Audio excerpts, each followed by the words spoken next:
આજે આપણે શીખીશું એડોબ પ્રીમિયર પ્રો ની અંદર માસ્કિંગ ઇફેક્ટ કઈ રીતે ક્રિએટ કરવી. તો પહેલા તમારે એક ફૂટેજ લઈ લેવાની છે, ત્યાર પછી એ જ ફૂટેજને તમારે ટાઈમલાઈન ઉપર અલ્ટર કી સાથે કોપી કરવાની છે.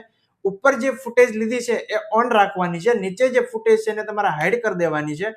ત્યાર પછી ઓપેસિટીની નીચે પેન ટૂલનો ઓપ્શન છે માસ્કિંગનો, એ માસ્કિંગ લેવાનું છે.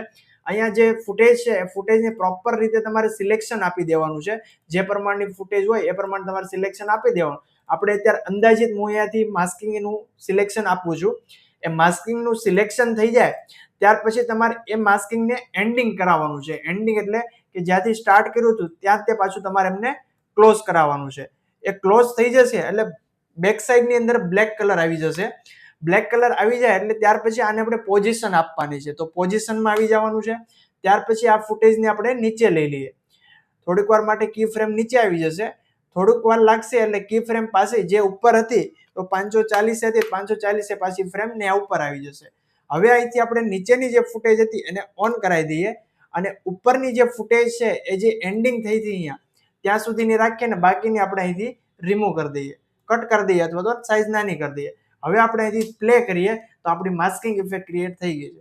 હવે એ જ માસ્કિંગ ઇફેક્ટને તમારે સ્પીડની અંદર ડ્રો કરવી છે, તો એનિમેશન કરવું છે. તો પહેલા તમારે આ જે પોઈન્ટ આપેલો હતો એટલે કી ફ્રેમ એને તમારે નજીક લઈ લેવાની છે એટલે સ્પીડની અંદર એનિમેશન થવાનું છે.